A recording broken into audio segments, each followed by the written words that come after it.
Mesdames, Messieurs, il y a des voix qui ne s'éteignent jamais. Celles qui, même fatiguées, résonnent comme un cri venu de loin, un cri qui traverse le temps et les mensonges. À 83 ans, Eddie Mitchell, légende du rock français, en fait partie. Lui qui a chanté l'Amérique, les routes infinies, la liberté, choisit aujourd'hui de chanter une autre chanson, celle du désenchantement, de la trahison et du refus du pardon. Ce n'est plus l'artiste qu'on célèbre, mais l'homme qu'on découvre, blessé, lucide, et prêt à dire ce que beaucoup taisent encore. Il n'a jamais aimé les faux-semblants. Pendant des décennies, il a vécu à contre-courant d'un monde du show-business qu'il jugeait trop souvent hypocrite. Mais aujourd'hui, c'est autre chose. Ce n'est plus une querelle d'ego ou un simple désaccord d'artiste. C'est un cri du cœur, celui d'un homme qui a vu ses idéaux piétinés et ses amitiés sacrifiées sur l'autel du profit. L'héritage de Johnny Hallyday, son frère de scène, est devenu, pour lui, un symbole. Celui d'un monde où la loyauté n'a plus de place, où même le deuil devient un marché. Le silence d'Eddie Mitchell n'était pas de la faiblesse. C'était une retenue, une pudeur, celle des grands hommes qui préfèrent encaisser plutôt que de hurler. Mais le temps a passé et les blessures ont suppuré. Alors un jour il a parlé, et ce qu'il a dit a secoué toute la France. C'était pas un règlement de compte, mais un acte de vérité. Un geste rare dans un milieu où tout se joue dans l'apparence. Eddie Mitchell ne cherche pas à régler ses comptes, il veut simplement regarder le passé en face, sans phare, sans hypocrisie, et dire « voilà ce que le rock est devenu, voilà ce qui ne devrait jamais être ». À travers cette parole tardive, il nous rappelle une chose essentielle, les légendes aussi saignent. Derrière les refrains que tout un pays fredonne, il y a des hommes, des fidélités, des trahisons, et quand l'un d'eux choisit de briser le silence, ce n'est pas pour choquer. C'est pour survivre à sa propre douleur et redonner à la vérité la place que la gloire lui a volée. Avant d'être une légende, Eddie Mitchell fut un gamin de Belleville, fils d'un employé de métro passionné de disques américains. Dans ce Paris d'après-guerre, encore gris et bruyant, il découvre la lumière à travers une voix venue d'ailleurs, Elvis Presley. Ce fut une révélation. Le rock'n'roll devint son école, son évasion, son langage secret, tandis que d'autres rêvaient de respectabilité, lui rêvaient de guitare, de cuir et de liberté.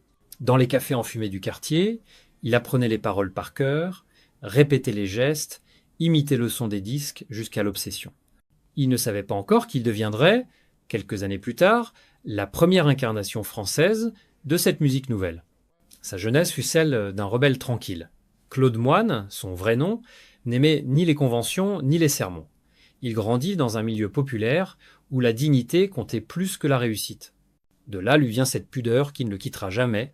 Quand il monte sur scène, il n'y a pas de masque, pas de calcul, juste la sincérité brute d'un garçon de Belleville qui veut faire vibrer le public comme lui vibrait en écoutant ses idoles.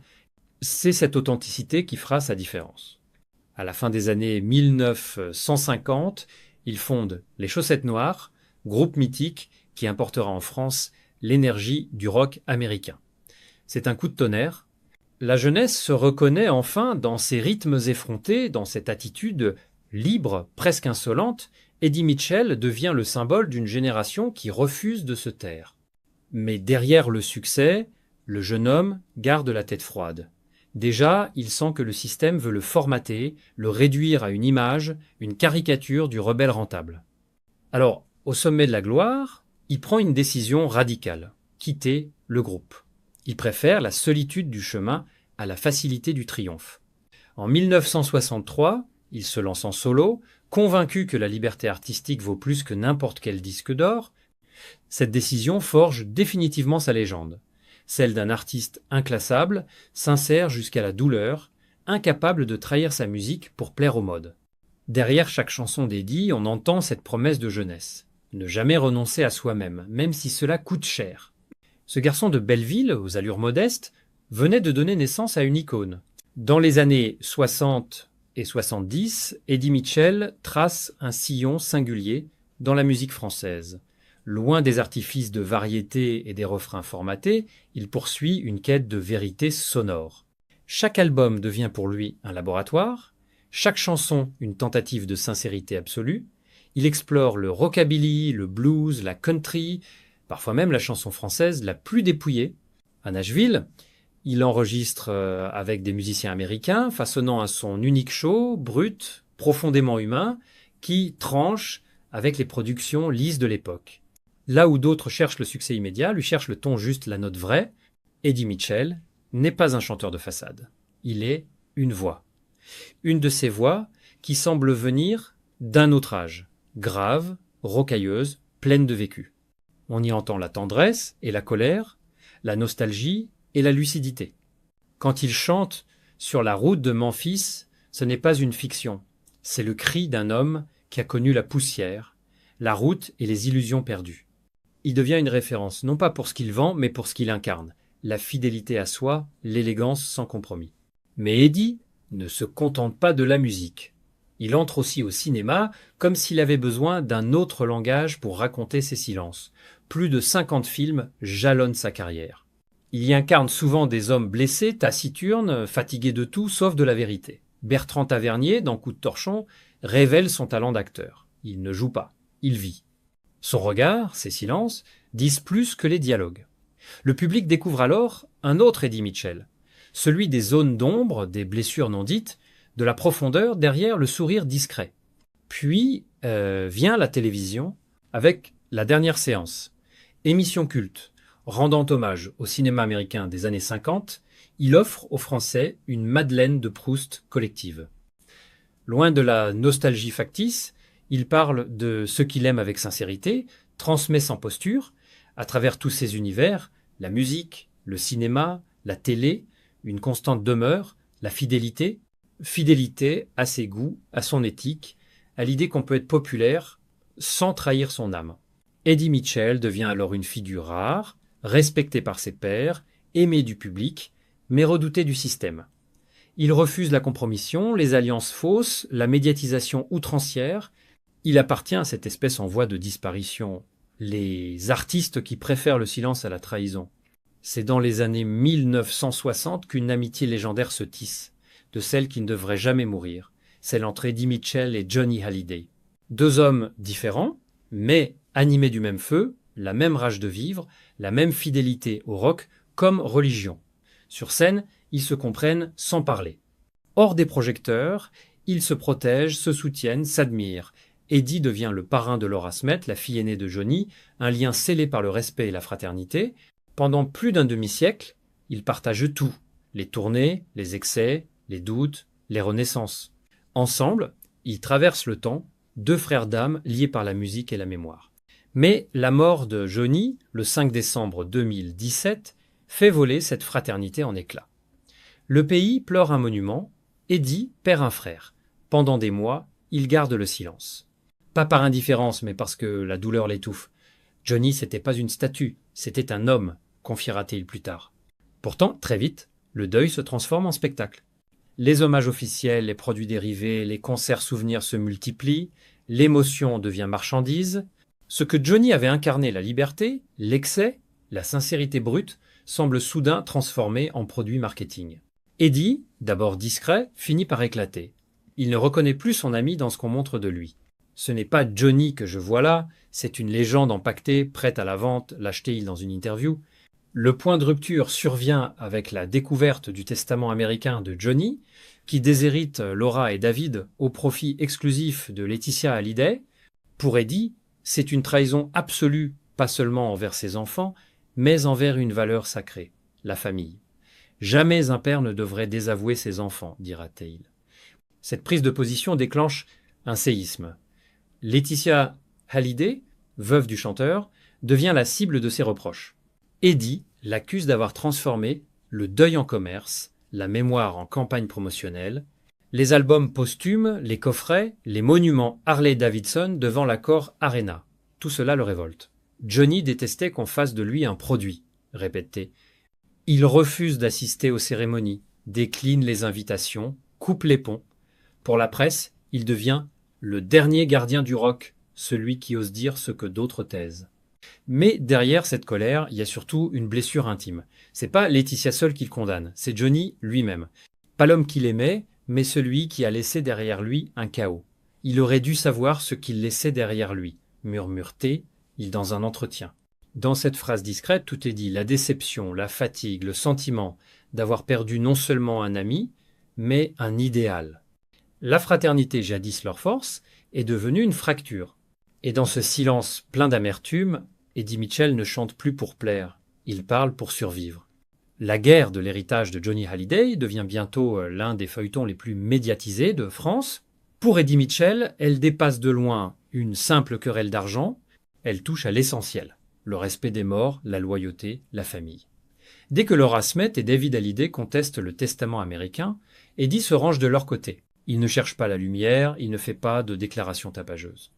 Mais sa présence, discrète et ferme, en dit long. Je suis son parrain, pas pour faire joli. Quand elle pleure, c'est moi qui dois la consoler. Cette phrase bouleverse les Français. Elle révèle la tendresse d'un homme que l'on croyait froid et l'intensité d'un chagrin que les projecteurs ne peuvent pas capter. Mais en face, Laetitia Hallyday orchestre une communication millimétrée. Interviews, documentaires, soirées hommages à Los Angeles, tout semble calibré pour entretenir la légende, quitte à effacer les blessures. Eddie, lui, refuse d'y participer. Je n'ai pas envie de me déguiser en nostalgie rentable, lâcheté, il avec amertume. Il dénonce la mascarade, l'exploitation du deuil, l'obsession de vendre des souvenirs avant même que les larmes ne sèchent. Il accuse les maisons de disques d'avoir attendu la mort de Johnny pour inonder le marché de coffrets et de raretés trafiquées. Ils n'ont pas attendu qu'il soit froid pour le découper en vinyle, dira-t-il. La fracture devient irréversible. Laetitia parle à la télévision. Johnny voulait protéger ceux qui l'aimaient vraiment. Eddie y lit une attaque déguisée contre Laura et David. Quelques jours plus tard, il répond dans une tribune « L'amour ne se mesure pas à la somme héritée. On ne protège pas en effaçant. » Les mots claquent comme une gifle. Il ne la nomme pas, mais tout le monde comprend. À partir de ce moment, plus un mot, plus un regard. Le silence devient la seule réponse possible. Dans les coulisses, certains anciens proches de Johnny se détournent d'Eddie. On le trouve trop dur, trop intransigeant. Mais lui assume. Il dit agir par conscience. Ce combat, il ne le mène pas pour l'opinion, mais pour la vérité. Il ne supporte pas l'idée qu'un homme comme Johnny soit réduit à une statue, un produit dérivé, un Disneyland mortuaire, comme il l'appellera dans une interview. Cette phrase fera le tour des médias, choquera, fera rire certains, mais elle dit tout. La douleur d'un homme qui voit le rock, sa religion, devenir une caricature. En 2025, pour la première fois, il accepte de revenir sur toute cette histoire dans un documentaire sobre, sans effet, assis dans un fauteuil de cuir, le regard droit, la voix cassée, mais claire, il égrène les noms, les faits, les regrets. Et soudain, la phrase tombe, simple, définitive, « Je ne leur pardonnerai jamais », pas de colère, pas de haine, juste une vérité nue. Sa liste noire n'est pas celle d'un homme rancunier, mais d'un homme blessé. Laetitia Hallyday pour la trahison du clan. L'industrie du disque pour avoir profané la mémoire. Certains producteurs pour avoir transformé le deuil en spectacle. Les médias pour avoir profité de la douleur. Et enfin, Johnny lui-même pour avoir laissé tout cela arriver. Je ne lui en veux pas, mais je ne peux pas lui pardonner. Dans ces mots, on entend la lassitude d'un cœur loyal, trop longtemps trahi. Car ce que Eddie Mitchell reproche au monde, c'est moins la cruauté que l'oubli. L'oubli de ce qu'était vraiment le rock. Un cri d'authenticité, une fraternité sincère, une promesse entre hommes libres. Et cet oubli-là, aucun pardon ne peut le réparer. Le temps a passé, mais la blessure, elle, ne s'est jamais refermée. Dans ses rares interviews, Eddie Mitchell ne cherche plus à plaire, ni à convaincre. Il parle avec la gravité de ceux qui ont tout vu, tout donné, tout perdu. On sent dans sa voix une fatigue douce, celle d'un homme en paix avec son choix, même s'il en paie le prix. Le pardon, c'est pas oublier, c'est comprendre. Mais il y a des choses qu'on ne peut pas comprendre. Cette phrase, prononcée d'un ton calme, dit tout. Il ne s'agit pas de vengeance, mais d'une lucidité sans appel. Dans ce dernier acte de vérité, Eddie Mitchell se montre tel qu'il est. Un homme debout, fidèle à ses principes jusqu'au bout. Il n'a pas besoin de crier pour être entendu. Sa dignité, son refus des compromissions, son exigence morale forment un message à contre-courant d'une époque où tout se vend, même la mémoire. En parlant, il ne cherche pas à rouvrir les plaies du passé, mais à rappeler ce que signifie l'honneur, cette vieille vertu que le monde du spectacle semble avoir oubliée. Pourtant, Au cœur de ce désenchantement, il reste une lumière. La famille, les vivants, ceux qui continuent, malgré tout. Lorsqu'il évoque Laura, David ou sa propre fille, sa voix se fait plus douce. Il parle de courage, de dignité, de ces rares moments où la vérité survit au mensonge. Après tout, il ne reste que ça, la famille et la douleur qu'on apprend à apprivoiser. Ce n'est pas une morale, c'est une confession. Dans son regard, il n'y a ni rancune ni haine, seulement une forme de paix fragile, comme s'il avait enfin accepté que certaines trahisons ne méritent pas d'être effacées. Le pardon, chez lui, n'est pas un renoncement, mais un acte de fidélité. Fidélité à ses principes, à ses morts, à son idée du rock et de la loyauté. Aujourd'hui, Eddie Mitchell ne chante plus la révolte de la jeunesse. Il chante le silence des survivants, le murmure de ceux qui restent. Ce n'est plus la gloire qui l'intéresse, mais la vérité. Et dans cette vérité nue, il y a tout, l'amour, la perte, la solitude, et cette phrase qui résonne comme un testament. Mesdames, messieurs, parfois, ce ne sont pas les chansons qui font pleurer, mais la vérité qu'elles n'ont jamais osé dire.